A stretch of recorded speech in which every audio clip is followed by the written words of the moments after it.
Hello and welcome to the Real Deal Trio podcast, where we dive deep into the world of real estate, business, and personal growth. I'm your host, Yahya Chatani, joined by my esteemed co-hosts, Mohit Badlani and Phil Mariani. Together, we bring you a wealth of knowledge and expertise to help you navigate through the complexities of the real estate market, unlock business success, and cultivate a life of balance and fulfillment. So get ready for insightful conversations, actionable advice, and also a whole bunch of inspiration. So let's dive in. Hello, everyone. How's everyone doing tonight? What's up? What's up, boys? Tonight, I'm saying tonight because we are recording tonight at night. I know. It's like 8:30 in the evening. That's when we always record, bro. So, It's like the, how's everyone doing? How are you guys doing? Yeah, Phil. Doing good, doing good. Just Good, hustling man. today, hustling. Yeah, I just had a nice, delicious charcuterie board with a lot of different cheeses, so I'm feeling really good right now. He's nice and full. He can go and take a nap now. Oh, Well, no, not brother. nap, I it'll am be a sleep far nap. from full. That was an appetizer, my man. That was just an That's appetizer. an appetizer. I did my food Oh, prepping yeah, you today. have to break your fast, right? Oh, no, dude. Phil, he'll- you Alright. gave me an idea, bro. So What's that? the last time we talked, Phil was talking about his meal prep and how he does chicken, rice, and broccoli. I think that was what you talked about, Right. I actually made it today. I made a bunch of food Right. prep today. So funny thing, the next day I get an email because I have the Restaurant Depot card as well. And I got an email from them, a whole chicken at the price of $179 per pound. I'm like, that is freaking cheap. That's good. So I'm like, you know what? really I'm good. about to turn into Phil. I'm about to get like a whole box of Do like it, man. 40 Do pounds it. of chicken, roast that stuff, and just make boxes of chicken, rice, and broccoli. That's all I'm eating. That's it, man. That's it. That's it. That's all you need. That's all you need, bro. I guess start with our first topic of today. It would be the whole NAR situation with the National Association of Realtors and all the news that's been coming out in the past week and a half. I know Yaya did a whole what is it, 2-part video or a huge video on it on YouTube, and I guess we'll be discussing that today because it's the big. That's the been big the hot elephant in topic the right room, there. Right? It's Oh, a hot it's- topic. It's the elephant in the room. What is going to happen to us realtors and real estate agents, and what's going to happen to the buyers, and what's going to happen with sellers?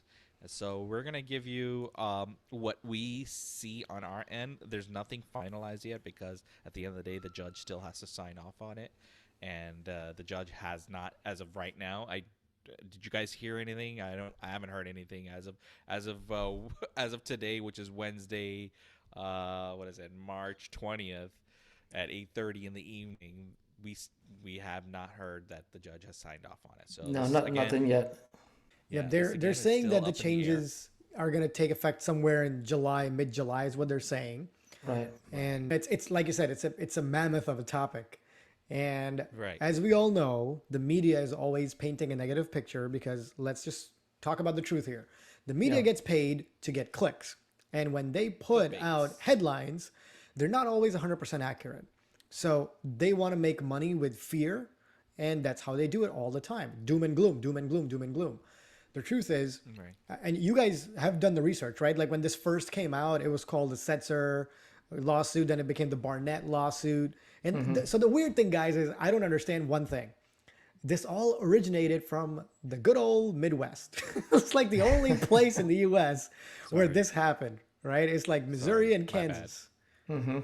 And I'm like, what is? Well, you're from Missouri, aren't you? I'm not from Missouri, bro. I just went there, and now I'm feeling not so You happy just went about there. it. It's just- a good your thing you in-laws left, are right? from there. But it surprises me because the thing is, look, real estate is a business where a lot of it is incentive based, right? You help people with the highest bid and this and that, but how come these two states are at the cornerstone of this case? And if you read the reports, guys, it's at 260,000 homeowners came together for this lawsuit. So obviously something fishy happened in that state between how business was operated, which of course we don't really know the full depth of it.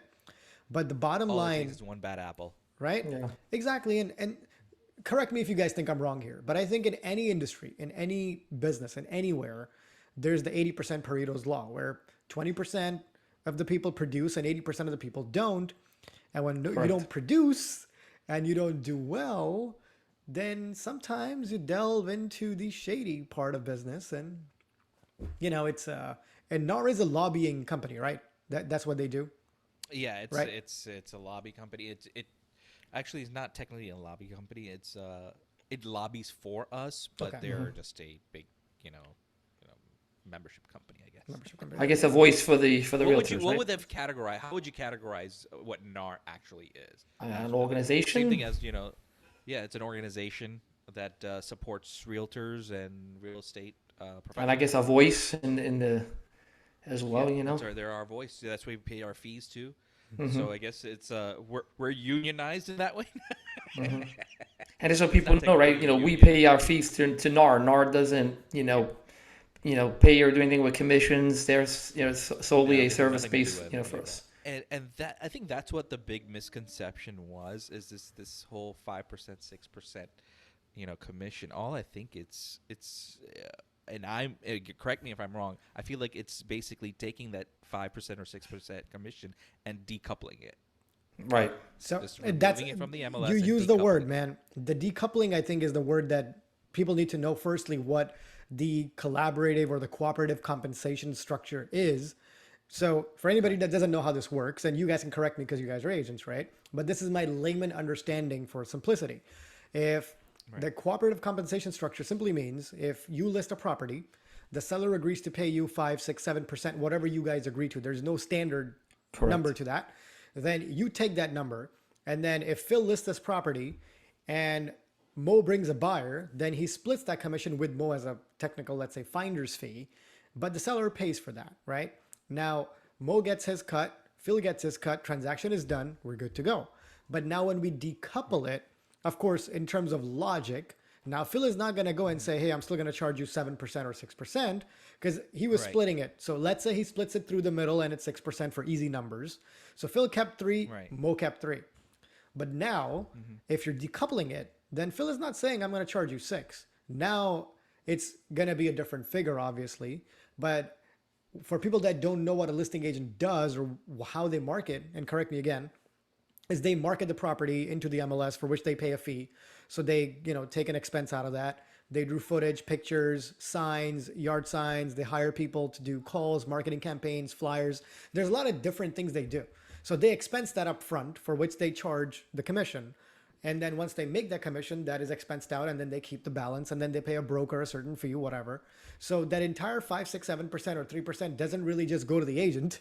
It's split between different parties, right? Like a transaction Correct. coordinator or whatnot. So now when you decouple it, and from what I understand, you are not allowed to put a buyer's commission into the MLS anymore. It's prohibited. And Correct. you can still negotiate that commission though. It doesn't say the buyer's agents are not going to get commission, right? They're still going to get paid. Right. But it's now up to the buyer to decide how much, Right. how they want to pay.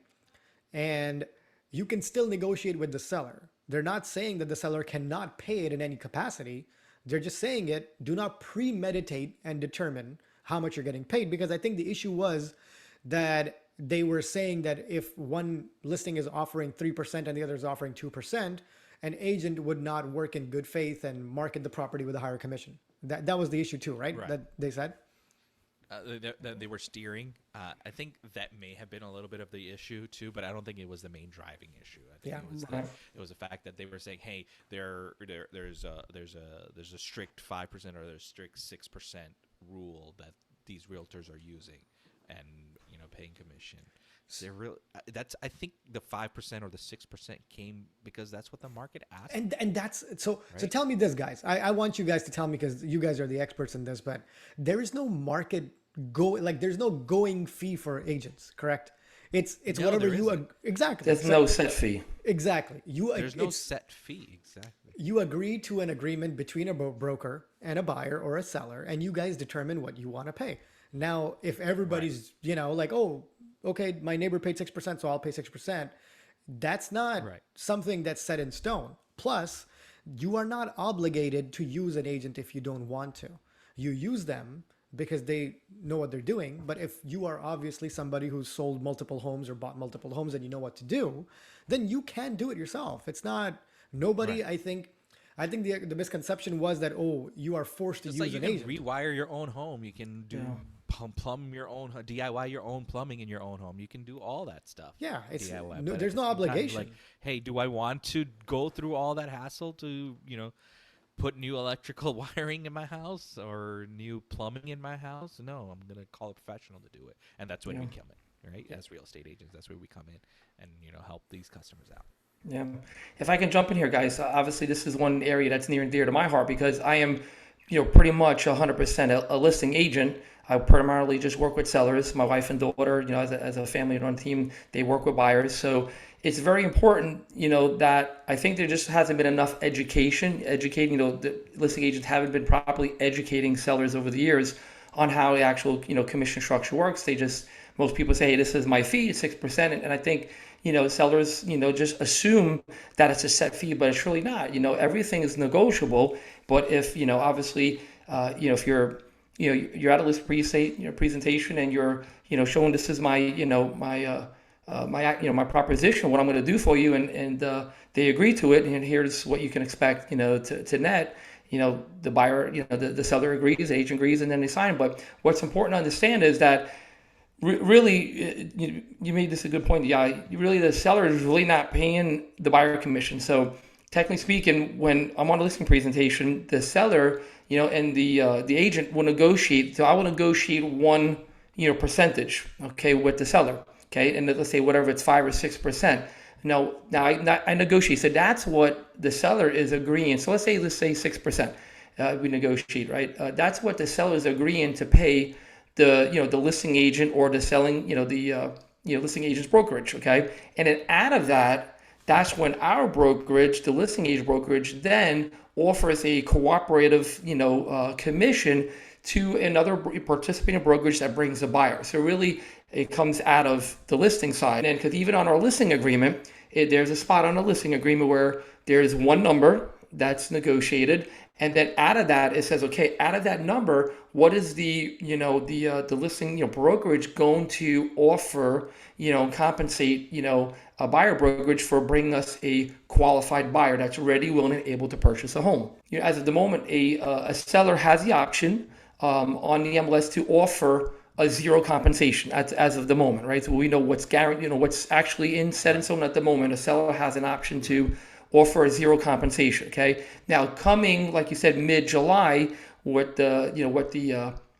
supposed to happen is that line is supposed to go away, so to speak. That ability to advertise a buyer, a selling agent commission on the MLS is going to go away, to where the buyer will have to sit down with a buyer's agent. They'll have to negotiate a whatever that buyer's agent fee is to work with them and their value proposition is, and then sign a buyer brokerage agreement.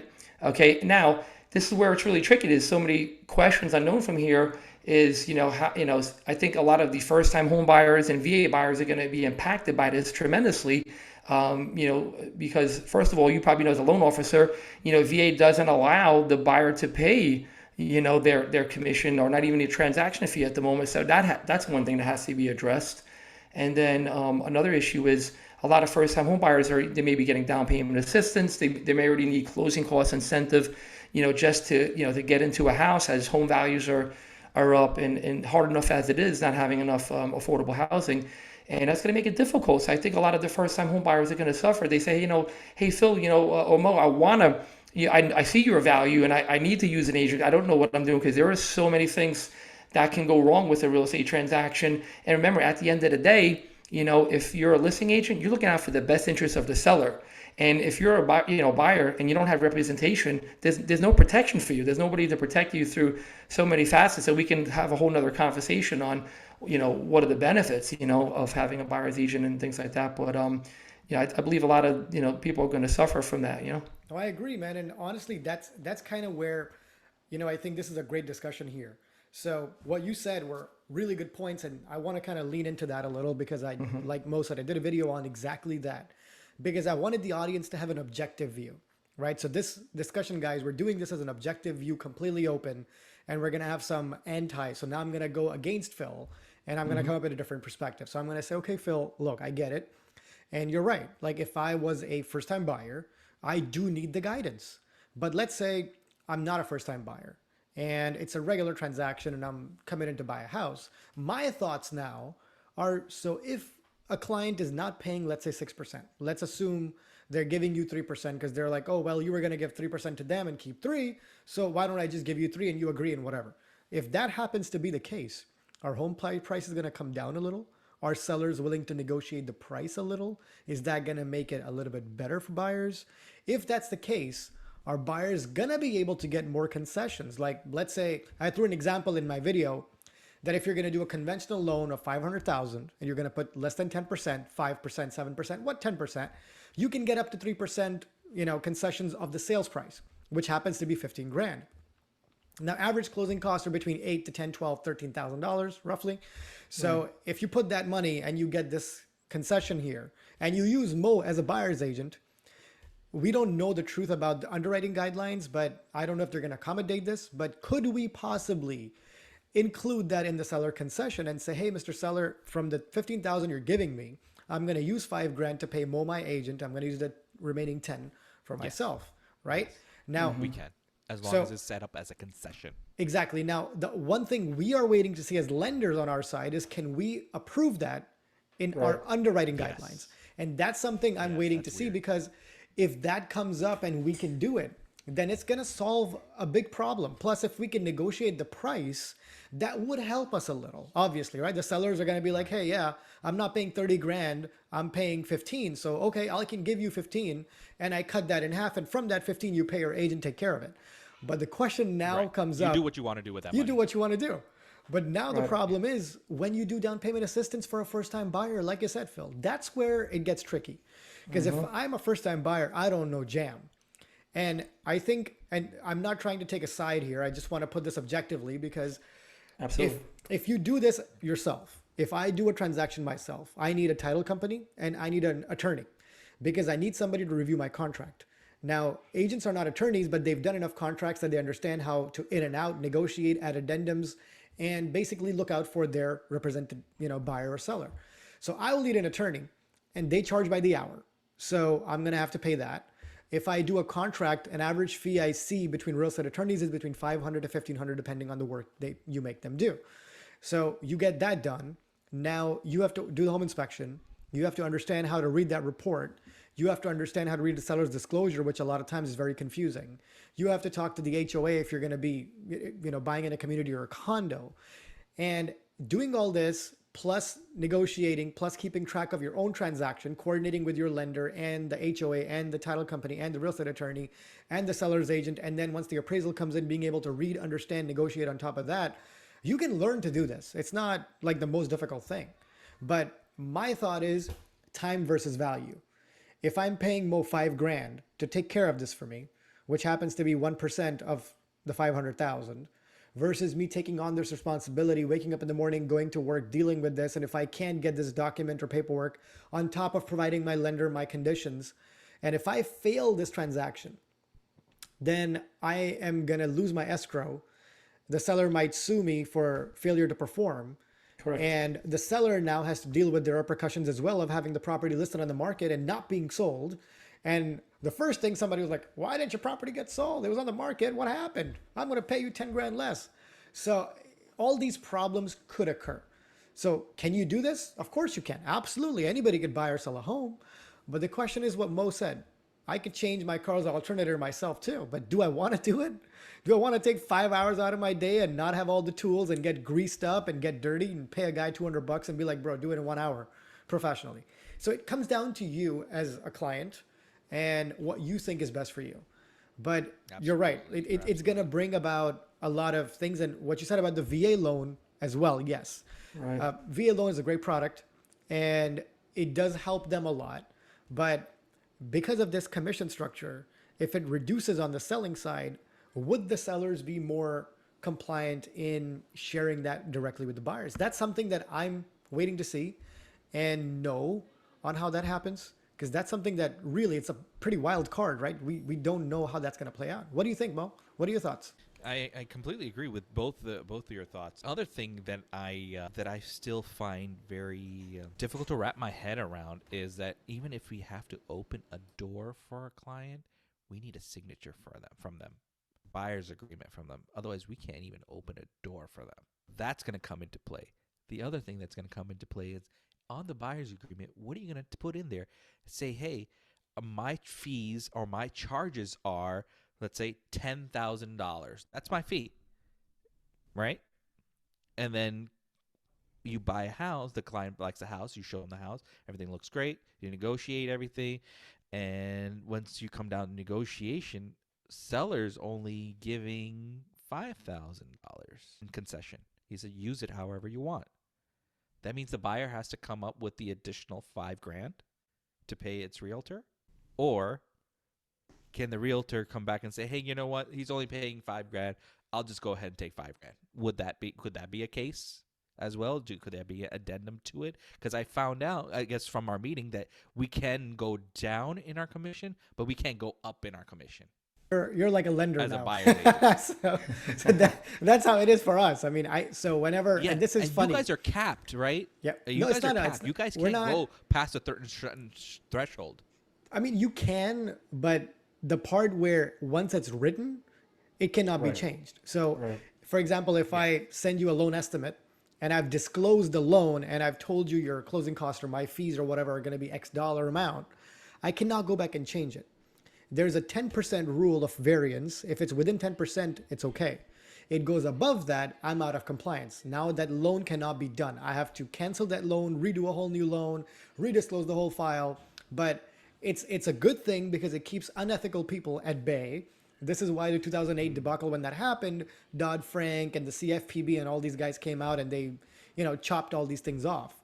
So now on this side, it's like you said, it's interesting. And I'm curious. I'm really curious because I feel it is going to hurt a lot of people, including agents, obviously, because there was a stat. I don't know if you guys saw that annual commission pool for real estate agents is $60 billion. That's supposed to drop by 30%. And it would probably be like $42 billion. That's just an estimate. So if that happens to be, guys, how many people do you think are going to leave the industry? Yeah, I mean, I think it's I would predicted say for a certain about 50 percentage to leave by the Yeah, I next think year. 50% agents are gone. Or I know it's going to affect the part-time agents a lot, as well. Yeah, part-time agents are for sure gone. But it also begs the question that, like you guys said, like if you're really good at what you do, then You can you're still building battle it out no like matter what you do. Yeah, like exactly. let's say an example, like me and Mo have worked together. I'm waiting for Phil to work with me because he's Italian. He tests you a little more. He's like the Right. mafia. He's like, kiss my ring.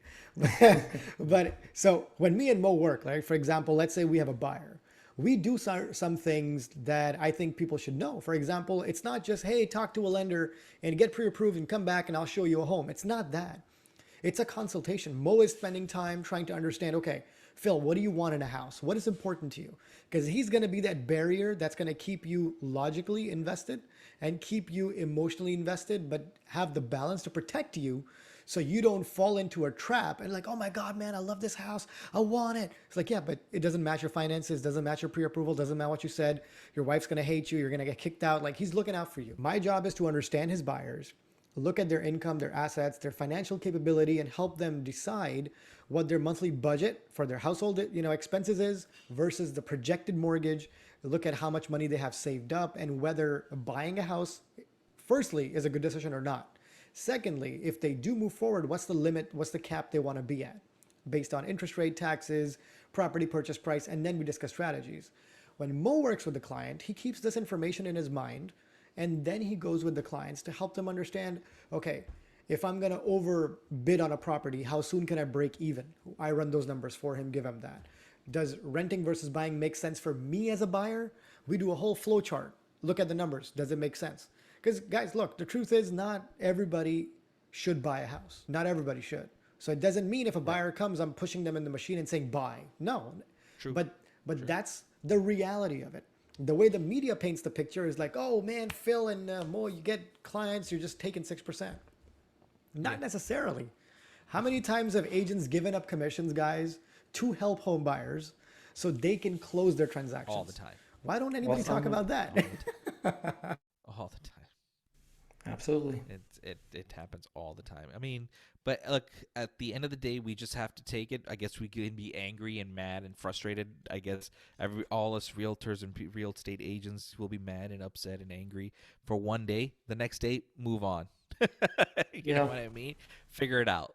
Let's figure out if you're going to be in the game. continue being in the game. If not, if you want to move on to something else, go ahead and move on to something else. For So what we understand and gather, even though if the seller has the ability not to offer, a compensation or that will go away, the seller, so at the end of the day, will have the ability to offer a seller concession, and I recommend, that a seller still do that. So traditionally before, the seller was paying one commission, which covered whether it's 5% or 6%. That was covering the listing agent and a buyer agent commission, and then you got a buyer and they submitted an offer, and the buyer was asking for a dollar amount in seller concessions, or they were asking for a percentage of the purchase price in seller concessions, and that's traditionally how we overdone it, and the numbers always worked. So if it's just a matter of moving from one line to another, I think they just want that real estate commission to be negotiated outside of the MLS and not a set number is what it sounds like. I really think that's what it comes down to. But I think it's still going to be a benefit for the seller to offer a concession, because just think, if there's a certain percentage, let's say if there's 50% of the buyers that can't afford, they want to pay a buyer's agent for representation, but they maybe can't afford it, that's 50% less agents that are going to show your property for sale, right? So just think how it's going to really be a chain reaction. It's going to affect the buyers, but it's also going to affect, sellers. So what does that mean? If sellers are getting less showings on their homes, and they're sitting on the market much longer, they'll see. And what they'll do, I think sellers will wind up having to drop the price. I mean, I think they'll get desperate after a period of time too. yeah, the thing that we were fearing about that you were talking about earlier, Yaya, is steering. I think that's going to come into play again. It'll be another thing of ethics that they're going to have to revamp and refresh because there's going to be a lot of ethic changes as well. Yeah. Agreed 100%. I think it's a huge thing, and like you It's guys going to be said, a huge overhaul. Yeah, a lot of unanswered questions, but we're gonna just the biggest thing I'm gonna tell our clients: listen, we don't have all the facts and everything, but we're gonna do this together, and I tell them this is what we know at the moment, and this is what I recommend. I'm still gonna, when I go my listing presentation, I'm still gonna recommend them to offer some type of compensation or sell a concession to help, because at the end of the day, it's still going to benefit you. You're still going to have more people, being able to show your home, or agents to be able to, to work with buyers to be able to show their home. And so what Phil, basically what you're saying is it's the numbers are what makes sense, right? So Yeah. really, if you're coming up and you're like, hey, listen, my home is, let's say you did a CMA on it, a comparative market analysis, and you can sell it for 500,000. And if you were going to offer the 6%, let's say anyway, in the past, and that would have gotten the deal done. You guys look at absorption rates and how much the difference between a list price versus the close prices and all that stuff, right? So if you looked at that and for a fact that that's how it works, math doesn't lie. So if you have to do things differently, sure, but in a concession, if you could do it, you can help somehow. That would work. But yes, I think with the way the market is, with the inflation, with the Fed today announcing that they're not going to cut rates so soon, that's also, a bit of a blow here because rates are pretty high. We're already trying to do temporary buy downs to help buyers get in the homes and save that extra $500-600 in interest payment. And who's paying for that? The seller is. So sellers are already helping out. So I think it's exactly what you guys said. I think we're going to have to go through it and see. But it's important to remember it's still a free market. Right. It's not something where, like Phil and Mo said earlier, that, it's a 6% standard. There's no standard. Everything is negotiable. It's transparent. Exactly. But I think as professionals, it's going to come down to agents doing a better job of presenting their offers, making value propositions, and clarifying the communication. Because I think one more issue was people were not really explained accurately what those listing contracts were. They were just told to sign. And I know, like, I used to sell cars, man. And the reason why I kind of left the industry was because I saw some people do some shady stuff there. Wait a minute, I can say the word shit here. I guess shady shit. Some shady shit stuff back there. And I would see them, present numbers in the most unethical standard. Like, all right, so you said you want a rear camera. You said, so your payment's like a big circle, $750. And then this is the upfront game. And then go back and they pay another $100 or whatever. But we are in a regulated industry. So those things don't happen here. But still, I think it's going to push the quality over quantity. I think the agents that emerge out of this are going to be way better. They're going to be much sharper, much more professional. They're going to be seasoned pros who know what they're doing and how to do it. So we're going to see all this COVID, post COVID bubble agents who joined the industry Yeah. just because they thought I'm going to be a millionaire, right? Yeah, It's, most of it's, those guys are gone too. so I mean, I'm no attorney, but I think it's very important. I've always took the time to explain at least the terms and conditions of the listing agreement with my sellers, and make sure they understand. And that's what we just have to do a better job at breaking it down and explaining to Educating. people and educating them. Exactly. That's what we need to do a better job of. Absolutely. What it Absolutely. I comes think down that's to. what's going to come down to is educating people. Because Hmm. at the end of the day, they're going to hear what their mom or what the WhatsApp, I call them the WhatsApp news, the WhatsApp news people. Yeah. If you're in a Asian household, you know what the WhatsApp news is. The WhatsApp news is what people would call Facebook news. Like it's not legitimate news. It's just nonsense thrown out yeah, it's there. it's it's things like, oh, if you drink green tea every day, you're gonna lose 10 pounds. It's like, yeah, I wish that was that Please easy. talk to a professional. Yeah. Right. Please talk to a professional. Please talk to someone who is knowledgeable about these types of situations. Don't just ask, grandma and grandpa who just sit there and watch, Fox News all day. Well, I'm I, just I got a good kidding. I'm example for kidding. you. So this happened. This actually happened to me in a transaction, guys. I'll share this Just kidding. example with you. So I had a buyer, loved the buyer, great person. We closed on his property, awesome experience. But the funny thing was his mom wanted to help him. And she used to flip properties back in the day, like 10, 15 years ago. And we went to the closing table, we were doing the seller's disclosure. We gave them the disclosure. And the closing fees, as you guys know, we cannot know them up front. So we estimate them, right? Right. So they were higher. And he's like, well, it's a lot. I'm like, it's not the real fees. I don't even know what the title company's going to charge you because it's a third party fee. They don't even know what they're going to charge you yet, Yeah. right?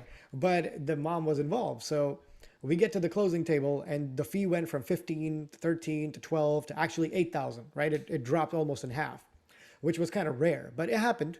So we get to the closing table and the client doesn't want to sign because the mom is taking a piece of that disclosure and marking it off and saying, oh, well, when I bought my house, I only paid $4,000.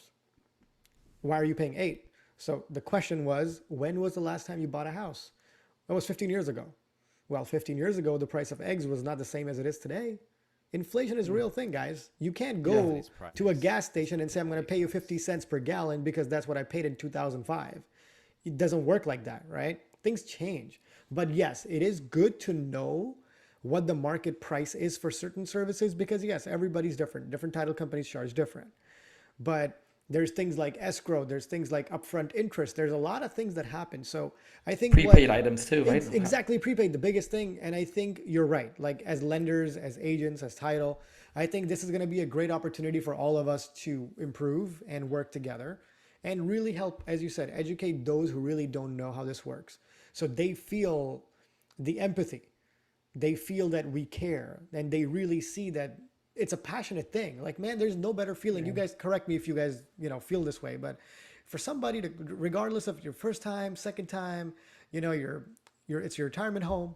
When you buy a home that you really love, the feeling of helping, just being a part of that for someone, it's a pretty big deal. Like it's very fulfilling as an experience apart Absolutely. from, just business. You Yeah. guys agree with that? Yeah. Yeah, I mean that's Right? that's one of the best feelings we do is helping that first time home buyer that never thought or helping their dream of home ownership come true and or that single mother like my wife works with a lot of single mothers and just to be able to help them get into a home put a roof over their heads for their children with a struggling single mom is very gratifying, very satisfying, and I love helping like sellers sell and upgrade and help them get into something new or start with their first home. And then I love like a lot of our clients are repeat business that we've seen. They were single couples, and then a couple years later now, like we have one that have they have two babies now. They have children now, and it's like wow, it's like we met them when they were single. I mean, well, they were just a couple, no kids.